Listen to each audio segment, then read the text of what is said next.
Hello everyone, welcome back to my channel. कैसे हैं आप सभी? उम्मीद कर रहे हैं आप सभी बहुत अच्छे होंगे, सेहतमंद होंगे, खुशहाल होंगे और अपना अच्छी तरह से ध्यान रख रहे होंगे। हम सभी मज़े में हैं और ये दोपहर का वक्त है। सुबह के मेरे सारे काम हो चुके हैं एंड मैं तैयार भी हो चुकी हूँ और मैं है ना एक्चुअली अभी बच्चे लोगों के लिए लंच बना रही हूँ। सुबह में जो उनके टिफ़िन में मैं देती हूँ वो सुबह में ही यूजुअली कंज्यूम कर लेते हैं हम लोग। मैं दोपहर में ऑलमोस्ट एवरीडे फ्रेश बनाती हूँ। ऐसा कभी हार्डली होता है कि जो सुबह बनाया था वही दोपहर में भी कैरी कर रहे हैं। हाँ, कोई सब्ज़ी वगैरह बनाई है वो बच गई है तो वो फिर थाली में रख ली जाती है, बट हर टाइम मैं फ्रेश ही बनाती हूँ एंड पूरी कोशिश करती हूँ कि बच्चों को मतलब हर तरह की सब्ज़ियाँ फल खिलाऊँ, स्पेशली सीजनल सब्ज़ियाँ उनकी डाइट में मैं ज़रूर रखूँ सो दैट उनको एक बैलेंस न्यूट्रिशन मिले।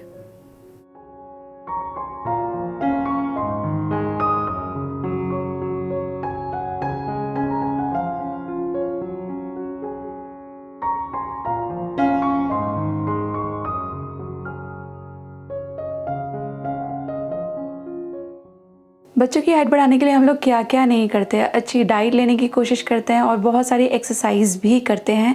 कभी बच्चे लटकते हैं, कभी साइकिलिंग करते हैं और ये सब अच्छे मेथड्स हैं बच्चों की ग्रोथ इंश्योर करने के लिए। लेकिन उनको इन टीनेज ईयर्स में राइट न्यूट्रिशन की भी बहुत ज़रूरत होती है। टीनेज गर्ल्स का major growth spurt 8 to 13 years में आता है।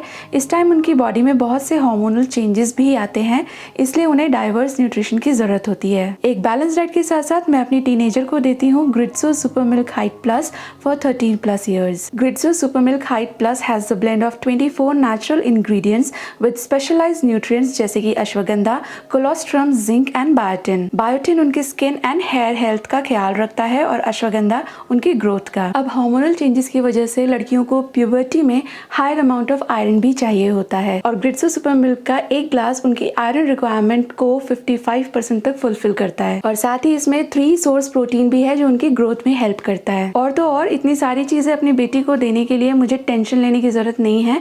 बस एक स्कूप एक ग्लास दूध में डालो और बस हो गया। और सबसे अच्छी बात तो ये है कि इसमें preservatives, gluten, malt, artificial sugar और फ्लेवरिंग जैसी हानिकारक चीजें नहीं हैं जो यूजुअली बच्चों की हेल्थ ड्रिंक्स में होती हैं। इसके नेचुरल चॉकलेट फ्लेवर की वजह से मेरी बेटी बिना किसी टैंट्रम के दूध पूरा खत्म करती है। जब स्वाद के साथ सेहत मिल रहा हो तो इससे अच्छी बात और क्या हो सकती है। बच्चों की नेचुरल हाइट ग्रोथ के लिए मैं हर माँ को रेकमेंड करूंगी ग्रिट्सो सुपर मिल्क। लिंक आपको मिल जाएगा वीडियो के डिस्क्रिप्शन बॉक्स में, चेक जरूर कर लेना।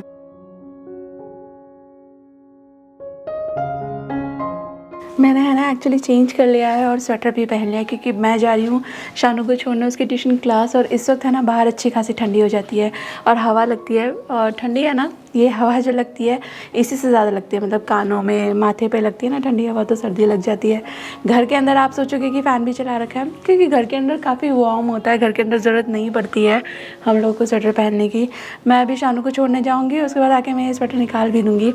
सिर्फ रास्ते भर के लिए मैंने स्वेटर पहन लिया है।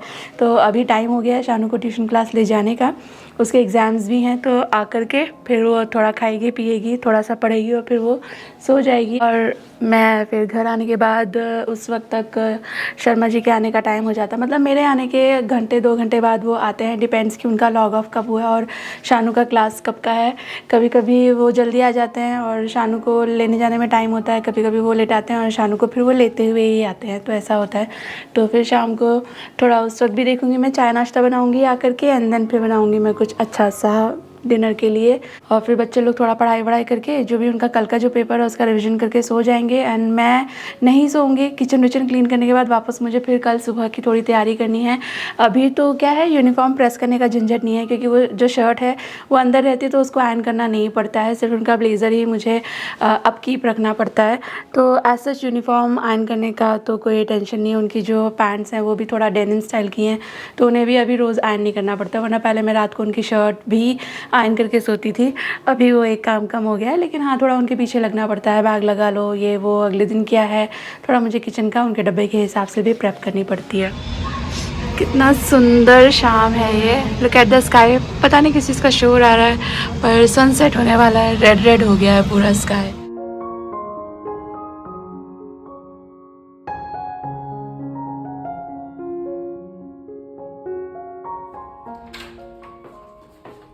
रेडी? हाँ जी, चलो।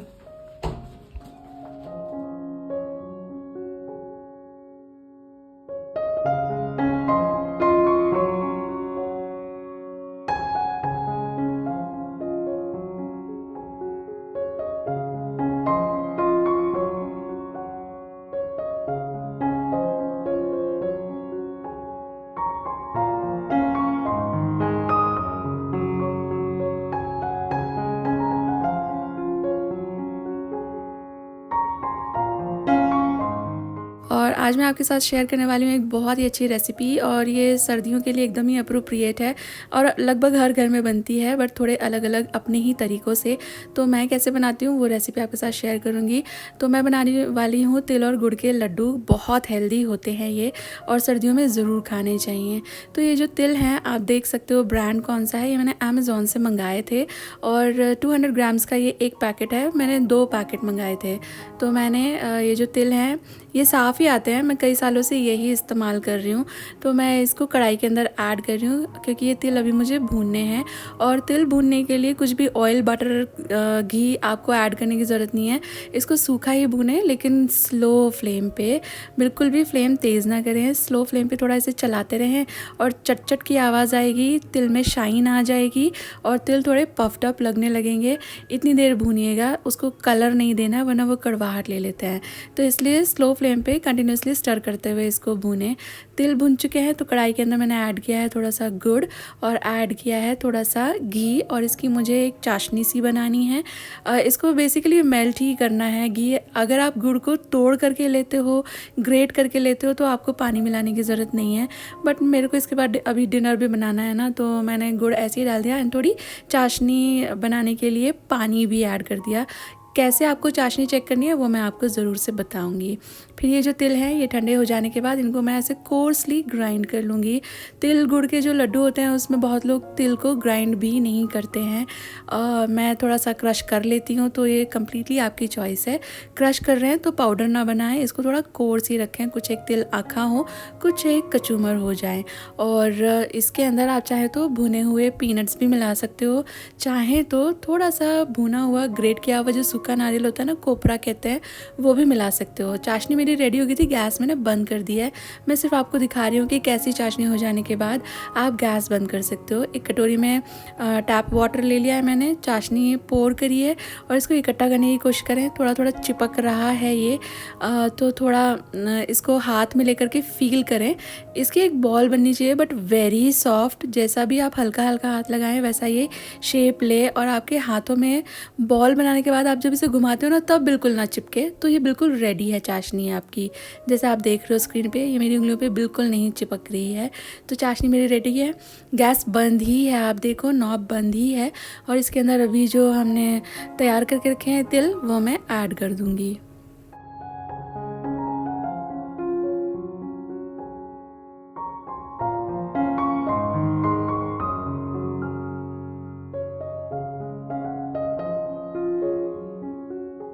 और यहाँ पर मैंने तिल चाशनी में ऐड किए हैं, तो लग रहा है जैसे बहुत पतला हो गया है, बट डोंट वरी। चाशनी के साथ जब काम करते हैं ना तो मैं भी खुद हर बार थोड़ा सा डर जाती हूँ कि चाशनी ठीक तो बनी है, बट ये ठीक है। ये थोड़ा पतला हो गया, इसे साइड में रखें रेस्ट होने के लिए। अभी ये काफ़ी गर्म भी है, तो वैसे भी इससे लड्डू नहीं बनेंगे। इसे थोड़ा सेटल होने दें, ये थोड़ा ठंडा भी हो जाएगा, सेट भी होने लगेगा, तब इसके लड्डू बनाएंगे। मीनवाइल मैं बना रही हूँ चाय, और सर्दियों में मैं ज़्यादातर गुड़ की चाय बनाती हूँ क्योंकि गुड़ की चाय एक तो बहुत ज़्यादा टेस्टी भी होती है। थोड़ा सा अगर आप रिफाइंड शुगर को अवॉइड कर रहे हैं तो ये एक अच्छा ऑप्शन हो सकता है। ज़्यादातर दोस्तों की शिकायत होती है कि गुड़ की चाय फट जाती है, तो मैं जो ट्रिक आजमाती हूँ वो आपके साथ शेयर कर दूँगी यहाँ पर। लेकिन जो हमने अभी गुड़ और तिल का जो मिक्स बनाया है ना, इसे थोड़ा थोड़ा ना इंटरवल पे चलाते रहें। ये थोड़ा स्टिफ होता चला जाएगा, तो थोड़ा थोड़ा इसे स्टर करते रहिए। 2-4-5 मिनट बाद एक बार इसे स्टर कर लें और फिर रख दें। यहाँ पर जो चाय है इसके लिए जो चाय पत्ती का कॉन्कॉक्शन होता है वो मैंने अलग से पूरा पका के तैयार कर लिया और दूध अलग उबाल लिया है। और जब दोनों ही चीज़ें बिल्कुल रेडी हो गई हैं, दूध उबल गया है और चाय रेडी हो गई है काली चाय, तो मैंने गैस बंद करके दूध को चाय में मिक्स कर दिया। एंड लुक एट दिस, बढ़िया गुड़ की चाय रेडी हो गई है। एंड आप देखें ये बिल्कुल भी फटी नहीं है। एंड गुड़ की चाय मुझे बहुत अच्छी लगती है। गुड़ का जो एक अच्छा टेस्ट आता है ना, आई जस्ट लव दैट। गुड़ की कुछ भी चीज़ मेरे घर में हर कोई पसंद करता है। यहाँ पर चाय पीते पीते बस अब लड्डू की तैयारी शुरू करूँगी। एंड आप देखें ये मिक्स कितना पतला था और अभी काफ़ी ज़्यादा सेट हो गया है, पर थोड़ा गर्म अब भी है। अभी इसके लड्डू बनाने पड़ेंगे, नहीं तो ये बाद में काफ़ी ज़्यादा ड्राई हो जाता है ना, तो फिर लड्डू में ना क्रैक्स आते हैं। अभी लड्डू बनाएंगे और रखेंगे थाली में तो वो थोड़े से फ्लैट हो सकते हैं। तो एक बार जब सारे लड्डू बन जाएंगे ना, तो इनको एक बार फिर से रोल कर लें। मैंने भी वही किया था। लड्डू मैं बना रही थी, क्योंकि ये थोड़ा सॉफ्ट है और गर्म है, तो थाली में रखने के बाद वो थोड़ा पेड़े जैसा हो रहा था फ्लैट। लेकिन जब मेरे सारे लड्डू एक बार शेप हो गए थे ना, तो मैंने फिर लास्ट में सबको एक बार और रोल कर लिया था। तो इससे एकदम बढ़िया गोल गोल क्रैक फ्री लड्डू आपके बन जाएंगे। एंड ये लड्डू एकदम मेल्ट इन माउथ हैं, बिल्कुल भी कड़क नहीं है, बहुत ही बढ़िया ये बनते हैं, बहुत हेल्दी भी हैं, सर्दियों में ज़रूर खाने चाहिए। और स्पेशली बच्चों की हेल्थ के लिए भी ये बहुत अच्छे हैं। सर्दियों में बच्चों को दूध के साथ ये एक लड्डू हर रोज़ आप दें।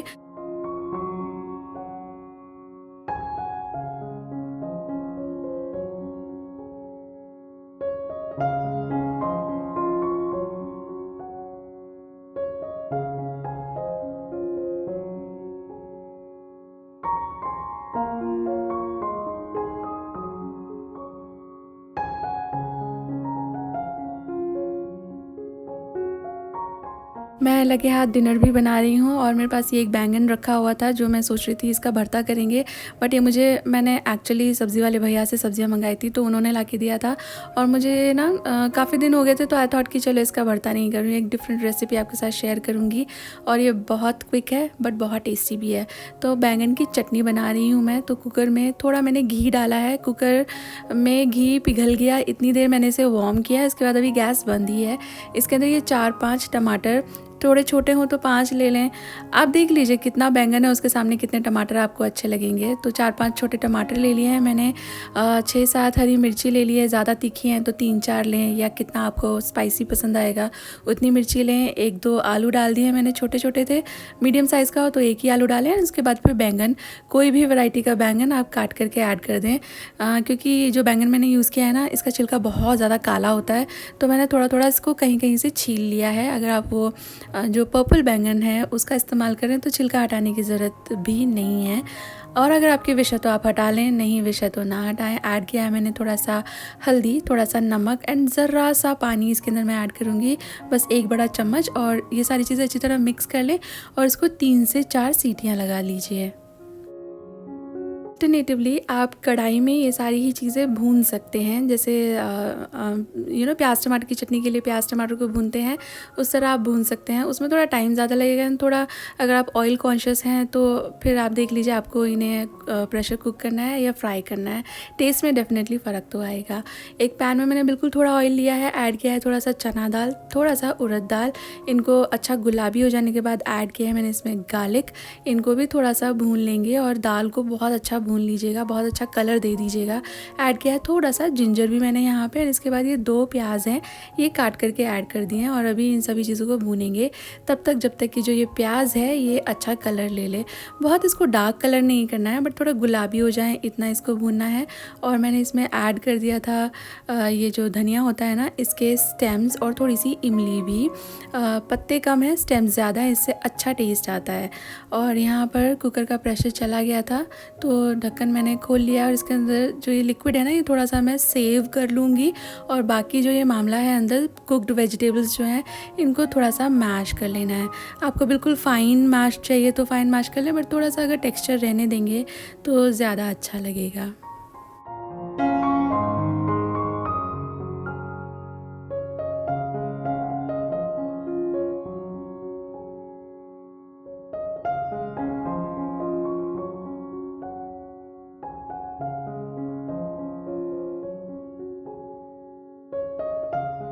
जो सारी चीज़ें अभी भूनी थी ना, वो सारी चीज़ें ब्लेंडिंग जार के अंदर मैं ऐड करूँगी।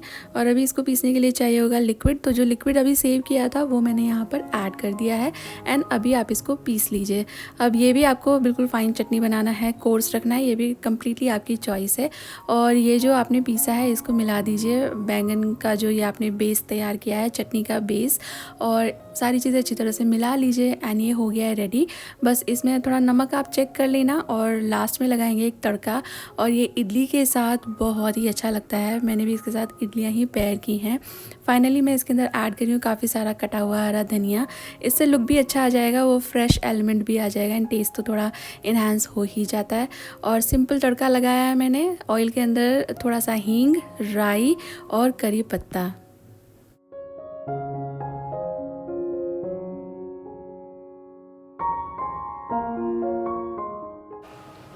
और खाना मेरा ऑलमोस्ट डन हो चुका है, मतलब अभी खाना बाकी है, पकाना सब कुछ हो चुका है।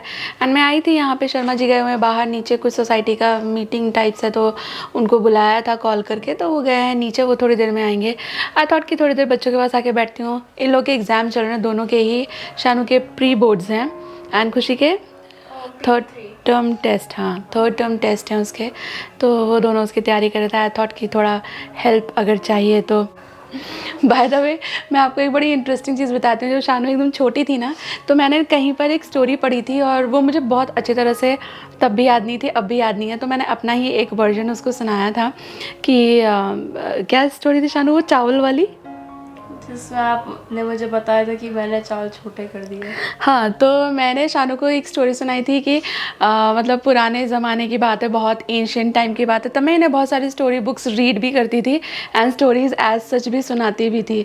तो मैंने उसको एक स्टोरी सुनाई थी, दोनों को ही सुनाई थी, बट शानू का नाम लेकर के सुनाई थी कि एंशियंट टाइम्स में शानू जो थी वो अपनी दादी के साथ रहती थी, और दादी ने बोला कि बेटा मैं बाहर जा रही हूँ, तो जो राइस रखे हैं घर में उसमें से एक राइस या दो राइस पतीले में डाल करके उबाल देना, एंड मैं आऊँगी तो फिर मैं खाना खाऊँगी, क्योंकि जो ग्रैंड मदर थी वो बहुत ओल्ड थी।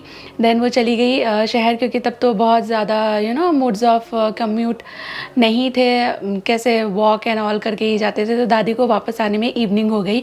तो शानू ने खाना बनाया था, एंड ये इतनी छोटी थी, आई टेल यू, कितनी 4-5-6 साल की थी, but she was fully convinced कि हाँ इसने वो किया था।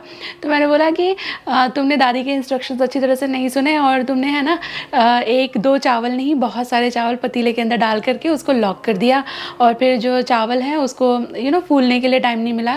पहले के ज़माने में एक ही चावल बड़ा हो जाता था, इतना बड़ा, तो सब काट के खा लेते थे, एंड बिकॉज तुमने उस दिन पतीले में ऐसा किया तो चावल इतने छोटे हो गए। तो स्टोरी मैं आपको पूरी नहीं सुना रही हूँ, बट उसका वो इसको सुनाने का पर्पस ये है कि वो तब भी मेरी ज़रा कम सुनती थी, मल्टीपल टाइम्स उसको कहना पड़ता था। अभी भी वो वैसी है, सुनती है बट मल्टीपल टाइम्स उसको कहना पड़ता है। तो मैं उसको वही बता रही थी कि इम्पॉर्टेंस बड़ों की बात सुनने की क्या होती है। तो वो छोटी थी तो वो फुल्ली कन्विंस थी। उसके बाद उसको अगर टीज़ भी करते ना, शानू तेरी वजह से ये चावल छोटे हो गए, तो शी वाज लाइक कि हाँ उसकी वजह से छोटे हो गए। हाँ, मोहम्मद सिंस मैं बहुत छोटी थी एंड मुझे फेयरी टेल्स और रियलिटी के बीच में डिफरेंस ज़्यादा पता नहीं था, तो फिर मैं कितने सालों तक कन्विंस थी कि आप सच्ची बोल रहे हो, मैंने ही किया आएगा। ये तो कुछ प्रूफ था नहीं मेरे पास, बस कन्विंस थी मैं। वो कहानी में उसको ही कैरेक्टर बनाने का पर्पस बस इतना था कि बड़े जो कहते हैं उस बात को मानना चाहिए। नानी की दादी की बात तब नहीं मानी तो चावल छोटे हो गए। फिर तो खुशी भी उसको अगर बोलती थी ना शानू तेरी वजह से चावल छोटे हो गए, तो वो ऐसे हो जाती, सच में उसकी वजह से चावल छोटे हो गए। यमी बैंगन की चटनी विद इडली मैं सर्व कर रही हूँ, और इसके साथ आ गए हम इस वीडियो के एंड पर। उम्मीद कर रही हूँ वीडियो आपको अच्छी लगी है। चैनल सब्सक्राइब कर लेना, वीडियो को लाइक कर लेना। जल्द मिलूंगी नई वीडियो के साथ। Thank you for watching guys, take care, bye bye.